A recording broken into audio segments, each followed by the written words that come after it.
Hello, hello, hello, hello, hello. Hello, hello, okay.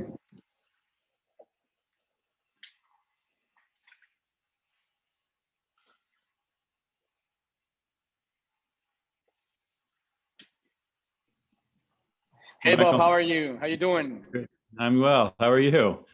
Fine, thank you. Are you in New York? I am. Where are you? I saw you wearing a very warm jacket on Instagram the other day. Yeah, I'm in Monterey, but it's pretty cold these days. I mean, pretty cold for our standards. It's like 39 degrees, but for us, it's cold. Yeah, I bet. Well, you have the mountains around you as well, right? Where it gets even colder. So. Yeah, exactly. So it gets a little bit colder, and it gets windy, and we like it because we don't get a lot of those days, as opposed to you guys. But you guys get a lot of cold days. Got it. Yeah. So thank you. How is everything? Really, great. Oh, of course. My pleasure. No, thank you very much for taking this opportunity. It's we've been doing well. I think that considering, of course, pandemic, it was, I think, painful, but in the end, as everything, I think that as if we don't take into account that a lot of people has lost valuable things, I think we've been able to learn a lot of things. I wouldn't have traded it for anything. Yeah, I agree. I mean, it's tragic what's going on, and at the same time, I've learned a lot. My business is leaner and better and stronger than it's ever been. It was a difficult year, but in the end, we did okay. And this year is shaping up to be even better, or it's shaping up to be our best year ever. So, yeah. Anyway, we hopefully went through a similar situation where we were forced to become leaner, but I think that in the end, that was what needed to happen.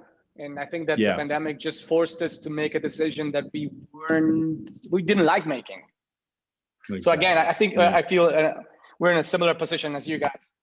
But, so thank you. I really enjoyed. I don't know whether you remember that I took a class with you at Sabine. I do, of course. I think it was the first time you went. You went a couple of times at least. I did. Yeah, I taught in Monterey, I think at least 3 times, and in Mexico City once, or maybe twice even in Mexico City. Oh, really? Yeah. So and I really enjoyed it, and you left me thinking about a lot of things, and so this is a topic that I think it's still important, maybe even more important now than it used to be before this happened. So I wanted to do this interview discussion with you for a podcast that I have. It's mostly in Spanish, but I do it also in English every now and then when I get a chance to talk to someone about a topic like this. So yeah, thank you a lot also for answering my questions. That helps a lot, and I really want to continue digging into this topic, because I think that we're just gonna have to as the world forces us to do this. So I think it's challenging but also exciting. Cool. Is my sound quality okay, by the way? Do you need me to put on headphones or anything, or? No, I think I can hear you fine. Thank you, Bob. Great. So yeah, so I'm not going to do a formal introduction here, because I'm going to record that, and I'll get your information from your LinkedIn profile. Is that okay?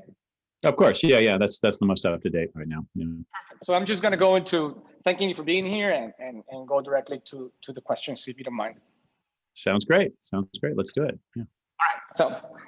Well, thank you, Bob, for taking the opportunity to talk to me about this important topic regarding organizational design, responsive organizations. You have a lot of experience in this topic, and so I wanted to get into the discussion. And one of the questions that I wanted to ask you was this idea of, we as people we organize ourselves into companies, but one of the things that I want to address is, what do we organize around? What do you think that companies should organize around? Yeah. So is your question do you mean organized around products, organized around regions, organized around service category, or is that kind of what you mean, or? Yeah, I didn't want it to be too much of a leading question, but I think that it Yeah. ends up, in terms of structures, right? So Right. yeah. So let's go with your idea of where it should go. Yeah, sure. I mean, to me, it's like this is a kind of a deep question, and it's a question which is going to be different for each organization in a lot of ways. And it has to do with the organization's size, the region you operate in. Like I was talking to the people who run Unilever in Brazil recently, and they organize not around brands, even though they're a house for a lot of different brands. And I thought that's what they would do. Like they would have their Ben and Jerry's ice cream brand, and they would have the supply chain, but they actually organize around you have supply chain, you have brand management, you have advertising, like they organize kind of around function. And I think all of that can work. And I think there's trade-offs to be had in each different sort of schema you might choose. But the main thing I think to think about is, how do you organize in a way that allows for each team to be somewhat autonomous from other teams, right? So, because I think the thing that I struggle with a lot when I work with bigger organizations, especially, is this idea of a matrix organization where we are moving in, where the unit of functionality is at the individual level, right? And so you're moving this individual to this task and this individual to that task, and they're kind of disconnected from each other, which is an old, what do we call it? It's a manufacturing metaphor almost, right? That I can interchange these parts. But I think in modern knowledge work, you really have to give people missions. You have to give people a sense of, this is who my customer is. This is what my business metric is. This is what I'm up to. It's one of the reasons I think Spotify has been so successful, who I also do some work with, that because they architected their system from the very beginning to be modular. So it's like, I can give somebody this aspect of the system and say, this is the business metric that matters here. Now you go and experiment and figure out the best way to fulfill that. So to me, that's just sort of the mental framework I use when I approach organizations. And we have to get into the details and figure out which is the best way to kind of get there, given where you are now, and also given the category you're in, given the kind of workforce you have. It varies quite a bit. Yeah, no, I totally understand. So you mentioned this idea of mission, and I wanted to get your a little bit deeper on your idea what that means, because in at least in Latin America, when we talk about mission, people think about more about the purpose of the organization, and less about the mission a team has within. Right. Yeah. So I distinguish between those two, and I actually have a framework I've created, which is around sort of a team chartering. It's a new canvas. Actually, it's something we're just releasing this year. And the idea is sort of if you think about the team and how to think about a team, the foundation of it is the mission and the purpose. And I would distinguish between those two things. And so the purpose really is the kind of world you're trying to create, right? This is the customer we serve. This is the difference we make for the customer. Going back to say a Spotify, the purpose might be, I don't even know what their organizational purpose is. I should know, but it's probably something around to make music accessible to everybody, to give everybody to give everybody the joy of music in their lives, right? That's really, it's aspirational, it's inspiring, it's beautiful, and that's what a purpose should be. But a mission needs to be much more focused, and a mission needs to be measurable, right? And a mission needs to be bound into the team. So a team that is responsible for working with an artist, say at a music platform, is going to have a very different mission from a team that's working to serve the customer, the listener of the music, right? And so really getting down to what are the metrics, what are the measurables? And so I tend to work with frameworks like OKRs or even, just kind of generic goal setting metrics. In some ways, I don't really care exactly what framework we use as long as we're setting goals, but we want the goals to be, we want the mission to be measurable in some way. If a mission is to sort of make stuff better, I don't really care about it. But if it's get more people, increase the amount of time people spend on our platform. Okay, that's an interesting mission. Now that's a mission that we can begin to actually align action around and use to prioritize projects. Because that's the ultimate goal, right? Is I need some way to prioritize my work, because Otherwise, the work is just infinite, and I get overwhelmed, and I don't have any focus. Right. The purpose of a mission is to focus. It's not a mission statement, but defining the mission of a team is to focus that team's behavior and action. Yeah. Yeah. So it sounds to me like it's more like a critical mission for the team. More like, I don't know why I'm thinking in terms of war analogies, because I know those are outdated. But it's like probably the mission of the war would be, the purpose would be to, I don't know, defend democracy or whatever. Right. And probably exactly. a specific team has a very specific mission within that purpose, and that's what connects them to the purpose, actually, in a more behavioral, actionable way. Yeah, and these could even be, I mean, to continue with your war metaphor, these could be nested, right? Sort of like the mission is to, or the purpose is to defend democracy. The mission of this big group is to invade this particular territory, but the position of but this battalion, is to go after this specific town or this specific place, or defend the people that are heading for, like you could even have, or even going deeper, you could say, I have an operations team whose job is to supply the frontline team, right? And so then you have to kind of nest. So missions to me are defined by who is it that we're serving and what's the difference we're making for them? What's this, and with as much specificity and measurability as possible. Yeah, I think in Latin America, I'm not sure with the US and North America in general, but I think that we need to probably to re-educate ourselves around separating those two terms, because I think they're intermingled and people are way too used to talk about mission actually in a very broad, industry-centric, unspecific, way.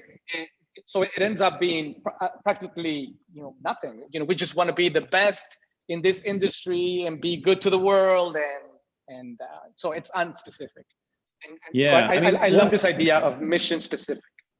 Yeah, I mean, one way to think about it too is when I work with teams, well, I mean, there's a couple of things that happen. One is I often, I have to define the teams to start off with, because teams can be very poorly defined inside a lot of organizations. Like, what is this team? Who are they up to? But as soon as we get that team defined, okay, this is a group of people, and this group of people is responsible for this function inside the organization. The next question I'm usually asking is, okay, what's the one number that we all agree we need to work on, and should it go up or down? Are we, are we trying to decrease cycle time or increase throughput, or, increase, page views or something like that? Like, what's that one number? And then from there, you can begin to kind of build the mission around it, but it's amazing how often people can't agree on that number, or like have no idea what the number is, so. Yeah. So in a way, what you're saying is that, I'm sorry, that metrics are key to defining team missions. Correct. Or at least a proxy. Yeah. Well, I mean, it's like, what am I, how are we going to measure success? Like, what are we doing, and how do we know when we're successful? Those are really basic questions. And I'm a big fan of a big inspiring, purpose for your organization, right? Like, I think an aligning purpose can be really valuable, but at the same time, it's completely insufficient, And so I've worked with a lot of organizations. So when I analyze organizations, when I analyze teams, we look at purpose, and so we want to make sure people are thinking about purpose in a clear way. But then we look next at sort of strategy, like, okay, so how does this purpose then become actionable in the world? How do we really are we good at taking our purpose? And it's amazing. Very, very often with the organizations I work with, because I work with a lot of kind of purpose-driven organizations that have a sense of really trying to make the world a better place. I do a lot of nonprofit work. I also do a lot of, social enterprise work. And what we find is that purpose is often really clear, but then strategy is not clear. Like, well, how are we going to do that? No, everybody disagrees. Nobody's clear. People feel like the CEO often, or the leader, is just making decisions. They're not clear why. The decisions might make sense, but but it's not communicated well. And then there's often also a operational component where things just feel really awkward, or things don't mesh very well. And so those are And so the thing that brings all of that together is a sense of culture. So sort of these are the four vectors that we look at organizations on. Does it have a strong sense of purpose? Is it capable in terms of its strategic ability to execute?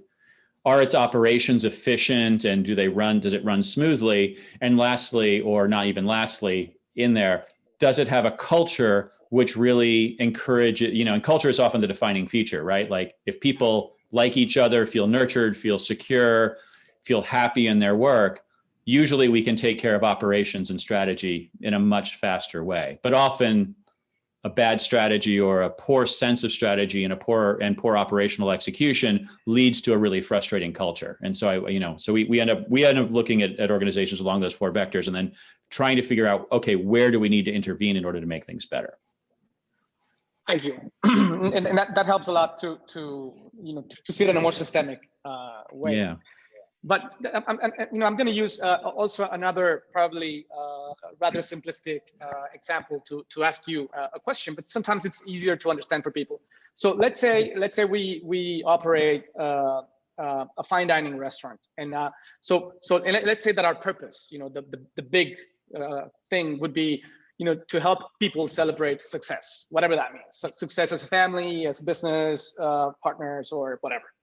But what the missions, that you have within the kitchen, as in contrast to the ones that the team that it's actually on the floor have, they're pretty different, right? So let's say in the kitchen, the mission is probably more defined. So people will order from the menu, and that's it, and you have to just make that happen. But on the floor, probably it's more volatile, they need to react more. They need to be more reactive.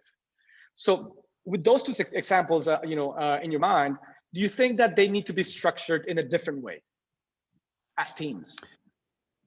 Yeah, I would say they do, and I think that when we talk about structure, often we're talking about just communication patterns within an organization, right? And so in the kitchen, as you say, right, like probably everybody has their job. You have the sous chef who's doing the prep work. You have the chef de cuisine who's making sure that the quality, the last eyes on things before it goes out.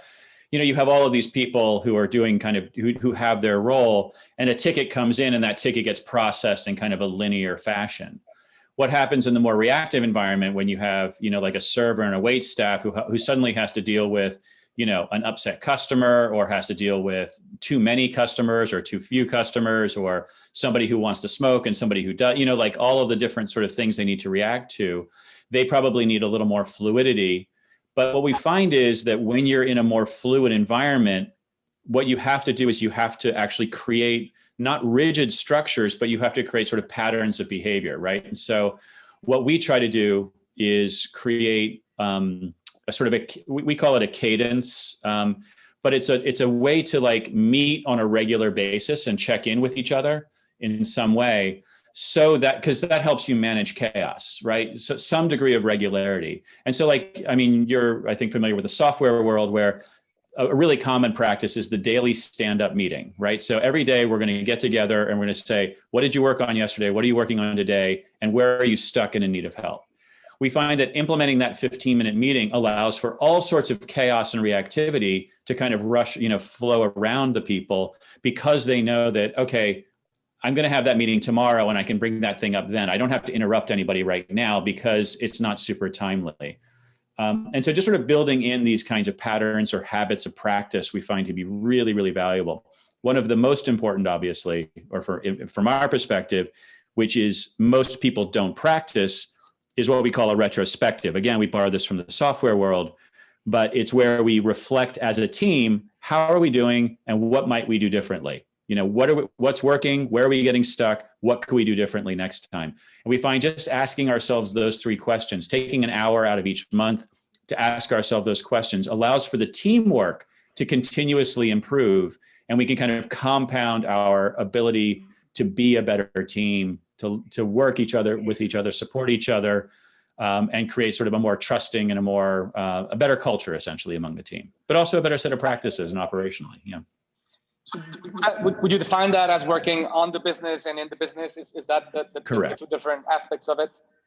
100%, right? And most of us are always working in the business, because we're busy. We're busy and we don't like meetings. I mean, there's nothing like that's very, very human. But I also find, the metaphor I use a lot is, I'm older now. I'm in my 50s, and one of the things, and I've had some health problems over the years, and one of the things that I've learned is that if I don't get out and exercise, at least 3 times a week, that my ability to do my work, my ability to love my family, my ability to take care of the things I care about greatly, greatly diminishes. And so what I've done is I built in habits, and I block times out of my calendar just to make sure that happens, right? And because to me, it's foundational. And I think likewise, teams need to do these things, right? Teams need to go to the gym or exercise, and work kind of on themselves in some ways. It doesn't need to be super heavyweight.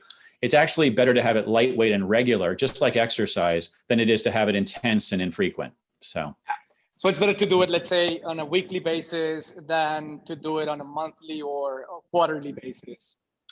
Yeah, I mean, it really, like, the way we think about it is that there is an overhead, sort of a meeting overhead, right? It takes time and energy. And so if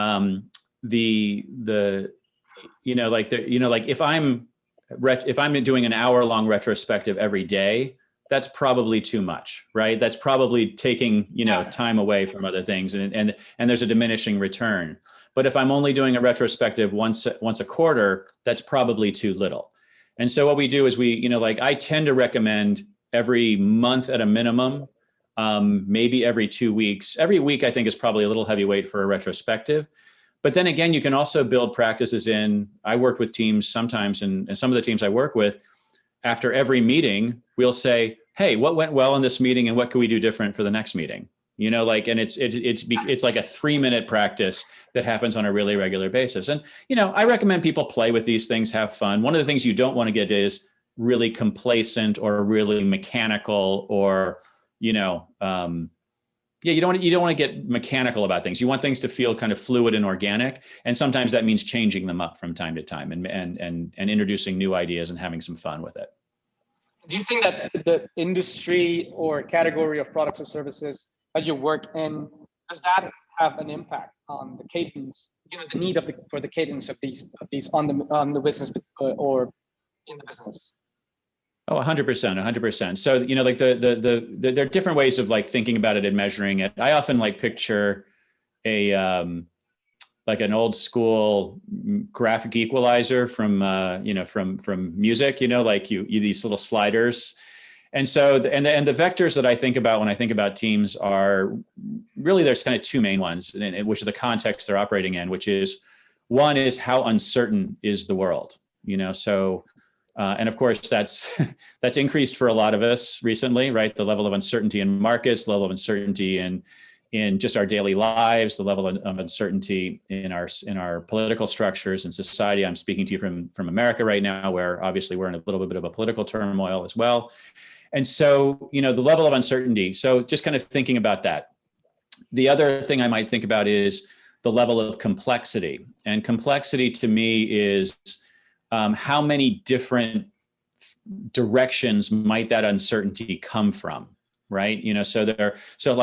Uncertainty is sort of like the level of my ability to predict the future along a certain vector, and complexity is like how many vectors I have to consider in order to predict the future, right?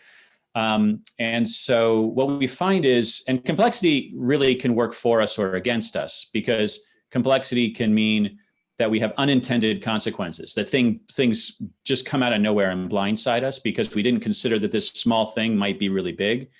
But likewise, complexity can mean that we can work on very, very small things sometimes and experience, it's the 80-20 rule, right? We can do a little bit of effort here and experience big returns elsewhere. So I think about complexity and I think about uncertainty. And then when it comes to my teams, the things that I think about are okay, what kind of, how much diversity do we need? Because the more uncertainty, the more complexity, usually the more different kinds of perspectives, the more cognitive dissonance or the more cognitive diversity we need, people looking at the problem from different angles. We might need an engineer and an artist and a psychologist and a biologist, depending upon the market we're in, right? It's one of the reasons IDEO uses people from the famous design firm IDEO uses so many people from different things. And then my work is really about creating alignment, because if I'm just like, if I have a fleet of taxis and my team is taxi drivers, I don't need those people to be very coordinated or aligned. Like I need a dispatcher telling this person go there, this person go there, or an app telling this person go there, this person go there. I can automate a lot of that. But if I'm doing really complex work, I need people to really be aligned with each other, to trust each other, to feel like they can have authentic conversations with each other, and to also feel like they can take action together. So they can't be atomized. They need to be aligned. And so this is sort of those are sort of the vectors that I think about when I think about context, and then the kind of team you need in order to address that context. Great, thank you. And in that regard, also, I wanted to ask you about decision making, because I think it's something that it's embedded in this idea of being responsive and being fluid. But I think it's hard, particularly for legacy businesses, to decentralize decision making. So first, I wanted to ask you, why do you think that's important? Yeah. So the principle is that that we need to be in an uncertain world, in a complex world. We need to be responsive. I love that word, responsive. Sometimes we use the word agile, not in the sense of agile software development, but just sort of like agile in the sense of we need to be able to sense the environment and respond to it quickly. So what happens in a lot of organizations is the people who are sensing what's happening, the people with the information, are actually out on the edges of the organization. And the people who make the decisions are at the top or at the center of the organization. So information has to flow to a central point. That central point makes a decision, they create orders, and then the orders have to flow down. But two things happen. One, that's very slow, right? It's just sort of, it takes time. There's friction. It just takes time for that to happen. The other thing is that there is a mistranslation often of the information in both directions. And so it just sort of like things kind of get garbled or confused, like what the priority is, why the decision is being made. I mentioned earlier that a lot of times people don't understand strategic decisions. Even if those decisions make sense, they don't understand, they don't mean anything to them because they seem to be happening in a vacuum. And often people think their leaders are idiots, like they're like, why did he do that? They're just like yelling at, yeah. So the principle is that we want to push decision making out to the edges. So we want teams who are working on the edges to be able to gather information and make decisions immediately. But of course, that generates risk. And so what you need to do is you need to kind of we create what's called decision rights. Like, okay, you can make decisions about these things, but you can't make decisions about these things. You can spend $5,000, but you can't spend $50,000 in one go, right? Like like just sort of like little safeguards. And a lot of organizations have to feel their way to them. And as you mentioned, so many organizations they have a legacy of centralized control, and it's a really, really hard habit to break because there's so many things. There's behavior, there's behavioral norms, there's operational structures, there's team structures, there's cultural norms that inside, if you operate inside of say a Latin culture or inside the US or inside an Asian culture, you might have kind of different cultural norms you're inside of. And so it takes a long time often. And I've worked with a lot of big organizations to try to do this. And, we've failed as often as we've succeeded. It's a really, really challenging thing to push decision-making out to the edges. And do you think that also varies within an organization? I mean, continuing with my example of the restaurant, do you think that it should vary? Let's say we're working within the kitchen or we're working on the floor. Do you think that one of them should have more leeway into making their own decisions versus a more centralized? Yeah, I mean, yes, I think it varies based on your function, based on the functions of the organization. But I think there's also, like, you kind of bring up something interesting, which is kind of the values of the organization. Like, what does the organization value from a foundational perspective? And I think, like I do a lot of work in software. And so I've worked inside a lot of engineering driven cultures where the engineers are the ones who are the king, essentially. And they're the ones who decide on functionality. and kind of what gets pushed to production and what doesn't, what the customer sees and what the customer doesn't see. But we could also have organizations that have different sets of values, right? And a lot of organizations, I think this idea of customer-centric thinking, right? Like, how do we put the customer at the center? So I don't know. It's complex. I used to work with a whole lot of different, let's call them structured frameworks for these kinds of things. Like, okay, this is the way we're going to do things. I think when we met originally, I was preaching something called holacracy quite a bit and something called agile software development quite a bit. And I've learned a lot from those frameworks, but they tend to be too prescriptive for me. What I'm more interested in is I think each organization, just like each human, can kind of have their own personality, their own set of values, and their own set of sort of prime directives that come out of those values. And so, like who gets to make decisions, I think it's a very, very interesting conversation. And there's a lot of trade-offs because some organizations have very centralized, it's like one person's vision, like I love art, I love, film. There are times when I watch a film, like if I watch like Christopher Nolan film, I'm like, okay, this guy controlled everything on set, right? To my benefit, because I enjoy what he produced, because it's a single artistic vision. And in a high-end restaurant, the same is true, right? Like the chef has this vision and makes these decisions. But at the same time, but if your goal is different, if your values are different, if your goal is to feed a lot of people, you might have a different set of values. If your goal is to make the best food imaginable, then you might have a different set of values. If your goal is to be the most ecological food possible, you might have a different set of values. But I think values and culture and purpose can really drive these conversations. And sometimes there's a deep, deep conversation that we need to have as leaders and as organizations about what those values are. Yeah. So I think that, and this is my reading of what you're saying, and also a little bit of my opinion. This is exactly where I wanted to get. I just didn't want to lead you too much into it, but to this idea that there are certain kinds of problems that we solve that need they have implications in terms of you want to fight hunger, right? So that's a big, hairy one, very volatile, very uncertain. You'll never finish. You'll never be able to do it. It's just that you just make strides to make it better.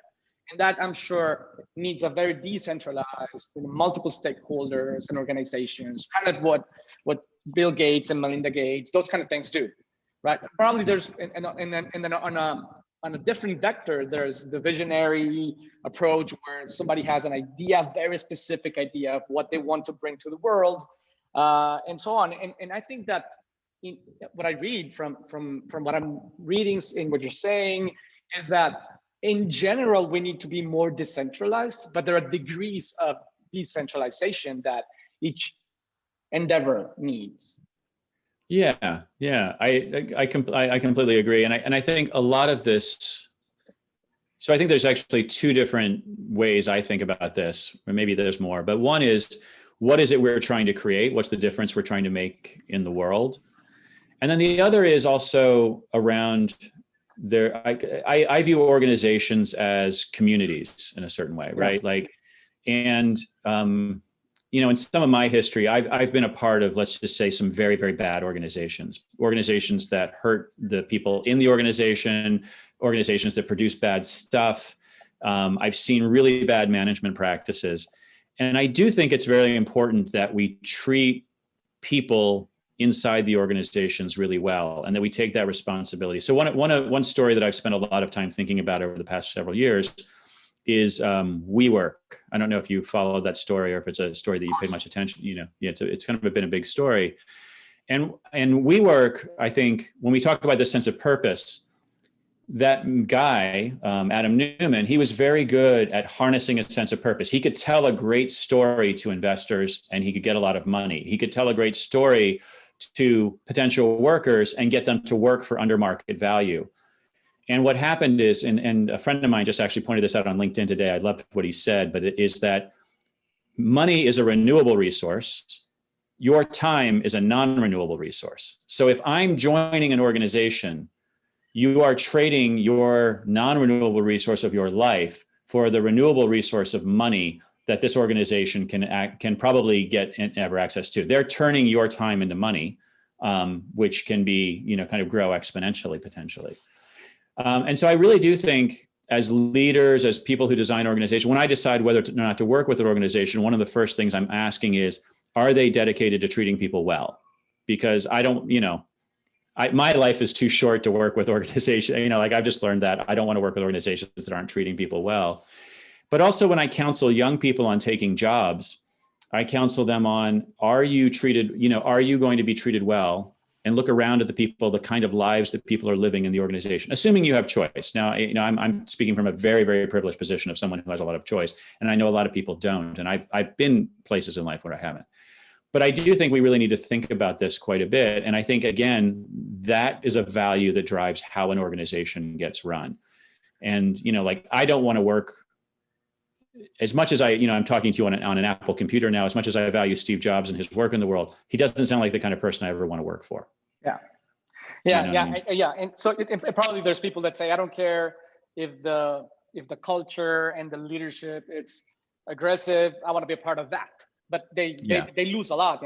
I've seen interviews where some of the people who worked on the iPhone or the original Mac that they got divorced, and they lost a lot just to be part of that. Yeah. Yes, I agree. So you mentioned something that I think makes me think of why new generations are giving more priority to time over money, to their life experiences over money. And I think it has to do with what you say regarding choice, because they have a lot of choices. I think that they have choices that we didn't have, and people older than us didn't get to have. So that's why they value time more than money, because they have choices. So I love that. Yeah. And also, I think here too, home ownership in America is out of reach for most people as well. Like the money isn't as easy of a choice. I was just having this conversation yesterday with I have a 14-year-old son, and I was giving him my basic money talk, this is how money works. This is our goals. And one of the things he said to me was, he's like, I don't know that I really want to be rich. That's not his value. He wants to skateboard all day, right? Like that's what and I'm like, so, I really, I don't know. I'm just echoing what you're saying. I really love that people are paying more attention to experiences than they are to accumulation of assets right now. I hope they're paying attention to the right experiences though, experiences of community, of love, of care. To me, those are the things that really make life meaningful and make life valuable. And the pandemic has given me an opportunity to really, really, really think about, where am I putting my time? Where am I putting my energy? Where am I putting my money? So how in regarding the pandemic and how we're reevaluating, our choices in terms of where we want to work, who do we want to work for? How do you think, extrapolating a little bit from what we're seeing, that this is going to change how organizations are built and structured? I have a few hypotheses, but I'd love to hear yours.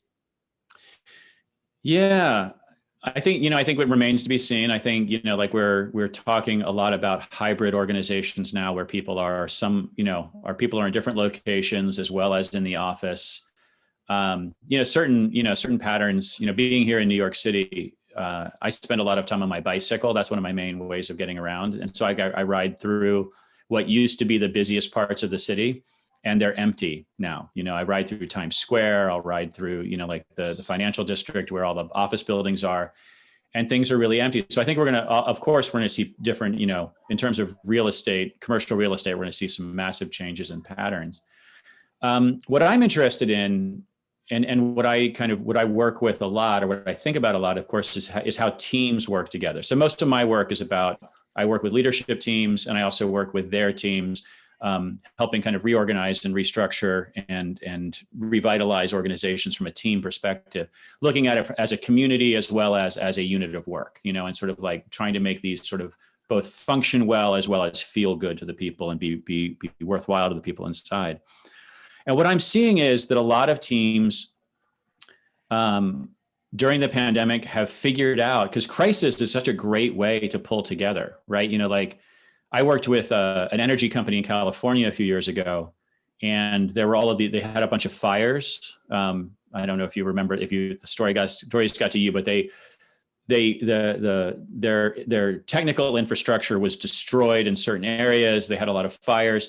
And as we were working together, one of the things people said to me was they were like, all of this teamwork stuff we've been talking about for months, we're now doing quite naturally because people are less concerned about their position. The mission becomes very clear. The limited resources become very clear. The stress in their colleagues' eyes becomes clear, and they really just want to help each other and work together. And so I think chaos and crisis creates this sort of natural sense of community. But the problem is that that's not going to last, right? As soon as we get back to some sense, either adjust to the new normal or get back to some sense of normal, we're going to regress to the mean, and everything is going to go back to normal. And so what I'm really interested in doing right now is helping my customers kind of unpack the lessons that they've learned and actually commit to doing things in some new ways. Like it doesn't have to be big things. Like, again, I'm a big fan of the 80-20 rule. Like, let's pick up a couple of small things. Let's commit to a retrospective. Let's commit to continuous improvement. Let's commit to living our values. Let's commit to some self-examination and really understanding ourselves. In order to, in order to set up the patterns that we can, rather than just kind of going back to the way things were, that we can actually enter the new world as new people or as new organizations. And I think there's a huge opportunity, right? Never let a crisis go to waste, right? I agree. Yes, yeah. I agree. But also, something that that surprised me that I faced at the beginning of the pandemic was the huge denial that people were having in regards to this is going to last and this is going to change us, right? So I read about, briefly and very superficially about this idea. It's basically a phrase that says when the Titanic is sinking, people will rearrange the chairs on the deck or something like that. Yeah. So that's kind of an alternative scenario to what you just mentioned. So when does it, why do you think that happens? And when does it become clear that you need to, rally around the situation? Yeah, well, I think that denial is a very powerful force in our psychology. If you look at, evolutionary psychology, one of the things we noticed that is that behavioral change is risky, right? Yeah. Just from like, if I'm a hunter gatherer and I decide to go to a different direction in spring this year than last year, I could die off. And so I think in human societies, we just have a natural risk aversion when it becomes to behavioral change. And so what we become very, very good at is rationalizing. So like when something seems like a little bit off, we're very good at creating stories about why that thing doesn't matter. It's just something our brain does quite naturally. And so the opportunity behind crisis is that it forces us to change our behavior. Like that stratagem no longer works. And so, an example is, customers I was working with early on. This is a little bit challenging, but they were very committed to keeping everybody on the payroll as long as they could. But what that meant was that they were at risk of not being able to give good severance packages. Like if they waited too long, they couldn't give severance packages.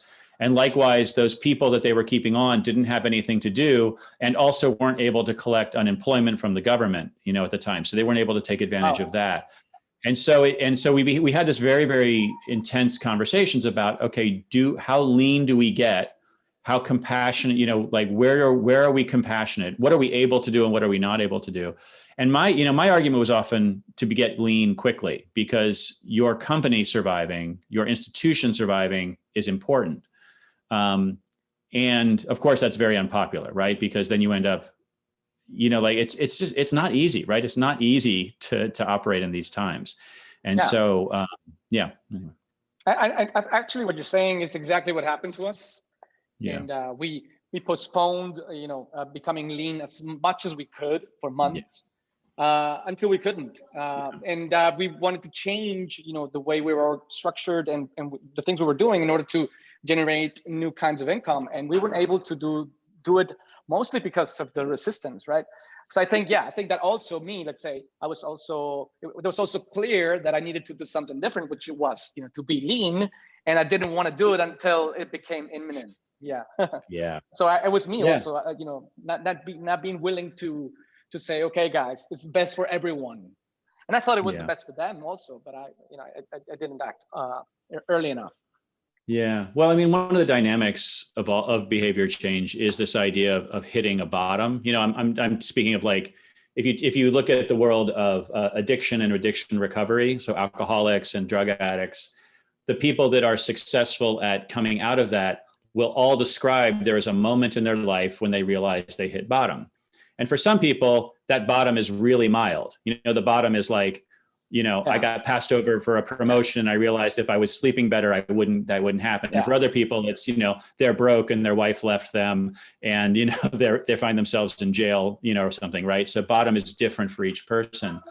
And so, but I think it's a universal experience. And so when it comes to, what I try to do with the organizations that I work with is to put in this is one of the reasons retrospectives are so valuable, is because they allow us to examine our behavior, examine where we are on a really regular basis, and re-examine our values. I'm right now, when I coach individual leaders, we spend a lot of time talking about what's important to them, meaning what's their values. And I used to think that it was a one-time thing, like, okay, let's do a values assessment and now we know your values and now we'll move on. And what I find now is that no, it's a lifelong inquiry. Like, what's truly important to you? Because that might have been the right decision for you, right? Because you care about the people that you work with. And, as a leader, it's so hard to let somebody go and know that you're going to cause financial strife for them and their family. But then you also have a responsibility to your customers. You have a responsibility to your shareholders. Yep. And this becomes a really, really difficult mess. And often there is no one clear, easy answer. You have to really wrestle with this and then have the courage to make the choices that you're going to, to make, and live with the results of those choices, live with the impact of those choices. Yeah, of course. And in hindsight, I think, I would have saved myself a lot of problems if I had done it from the beginning, but then I wouldn't have felt that I fought for them, even if they, in that fighting for them, I put them through tremendous stress, and I probably gave them a really hard time, acting on their behalf, but probably they, that the hard time that I gave them was worse than losing their job. Yeah. Which is sometimes, unfortunately, things we only know when looking back, right? Yeah. I was reflecting this morning on, I have a journaling practice. I write every morning, trying to kind of examine my own values and examine where I am today and what's most important to me. And this morning I was really thinking about how right now things are very clear for me. I'm at a point in my business, I'm at a point in my life where I know what my values are. I know what's important. I know what I have to do today in order to make this thing work. But I also know that 3 months ago, I wasn't there. I was really confused and I was really struggling, and these things don't last, right? But I think we have to have these sort of practices of both self-examination as well as these practices of working together. My team, the people that I work with, my partners, my customers, my colleagues, my friends, these are people that are really, really important to me and sort of helping me make sense of my world. And they support me as I kind of move through this journey. And to me, that's, I don't know, we're getting kind of philosophical here, but, business is how we live our lives, and it's about, and so a lot of it for me is about trying to be the most ethical person I can be and trying to live a happy and abundant life and make a difference for other people. And that's not easy work, that's sure. It never stops. It just never ends. Of course. And that's life. But before I let you go, I wanted to ask you a question regarding a topic that I think has grown a lot in people's minds, specifically, after the publication of this book, proverbial book, Exponential Organizations. And I think that one of the things that calls the attention of a lot of people, and I think that the pandemic might have accelerated a little bit, is this idea of staff on demand. So what are your thoughts regarding that, specifically regarding the viability of it? Yeah. So I don't have a strong, like, I'm not a strategist and I'm not necessarily a futurist in terms of market trends and those kinds of things. I know that we're moving in that direction, and certainly a level of, being able to, as a company, being able to offload your fixed costs into a more into a variable cost is really valuable, right? Because you can offload risk. I do want to quote actually a guy. I don't know him well. We've crossed paths here in New York a few times. He's a guy named what's his last name? Charlie O'Donnell, I think is his last name. He's a venture capitalist, and he was describing a conversation that he had with somebody who was looking at him for money to invest in this. And Charlie's a very, very moral person. Like he really cares about values, and so he started to ask. He was like, "Okay, so these people, like, how much do they make an hour? And if they work full time for you, can they live, can they take care of their families?" And this was like an engine. It was kind of like Amazon's Mechanical Turk, where people would have to look at images and then tell you what that image was. So, like, that was just the whole job. How many images an hour can you look at it? Like, is the roof tile broken? Is this, what's going on in this picture? But then the other question is like, well, what kind of pictures are you going to expose these people to? Are they going to be exposed to pornography, child pornography, violence? Like, what's the psychological toll on those kinds of people going to be? And so when I started thinking about these things, I start to think about the kind of societal cost, right? And so, like, when I think about Uber, which is a variable workforce, like Uber, I don't think it's been good for the class of people that drive, the drivers for Uber. And what happens is those drivers are now creating the algorithms or testing the algorithms that are going to be fed into auto, like the things that are going to replace them. Exactly. And they have no shares in that, and they have no hold on. And I think Lyft has tried to do a little bit better, but it's the same structural and fundamental structural problem. I don't know whether this is a problem that can be solved at the company level. It may be a problem that needs to be solved at the societal level, at the level of government, right? We might need to be able to, protect people rather than protect companies. This idea of universal basic income, I find really intriguing. I think there's a lot of different things we can do, but I think these are the questions that we're going to have to, that we as a society, and not just as a individual country, but as a global society, an increasingly interconnected one, really need to struggle with. And so I think when you're coming back to the level of the individual, for me, I ask myself, because I have choice, because I have agency, what kind of company do I want to work with? And is this a company I want to work with? Are they people that I like? Are they people whose values I respect? And are they people who are struggling with the same questions that I'm struggling with in a way that I respect, right?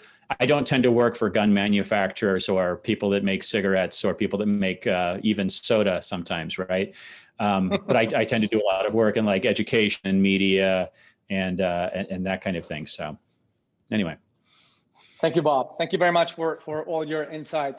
It was awesome to have the opportunity to have this discussion with you. And I think those are great reflections to leave people thinking about, where things are going. So thanks a lot for everything. Likewise, it was wonderful to chat with you and great to see your face again. Same here. And I hope we get to see your faces, in person sometime soon. That would be lovely. I know of a good restaurant here in New York. I'd be happy to take you to sometime. Awesome. I'll give you a call whenever I'm there. Okay, please. Thank you very much. Do. And I'll let you know when I publish this, so you can see it if you're curious. And we'll keep in touch. Thank you, really. I appreciate your generosity with your time and the answers that you gave, on the written forms. Thank you very much. Cool. How soon do you think you'll be publishing this? Is it are you fast or? I'm fast. Yeah, I think. Okay, cool. I'm making some changes to my. Okay, cool. I'm making some changes to my web infrastructure over the course of the next month, so the URLs will change a little bit. But anyway, you got them all. All right. Yeah. Cool. Thank you, Michael. Perfect. Thank you, Bob. And I'll let people know everything about your profile, where can they reach you, and everything. And we'll be in touch. Much appreciated. All right. Thank you. Take care, man. Have a good day. Bye. You too.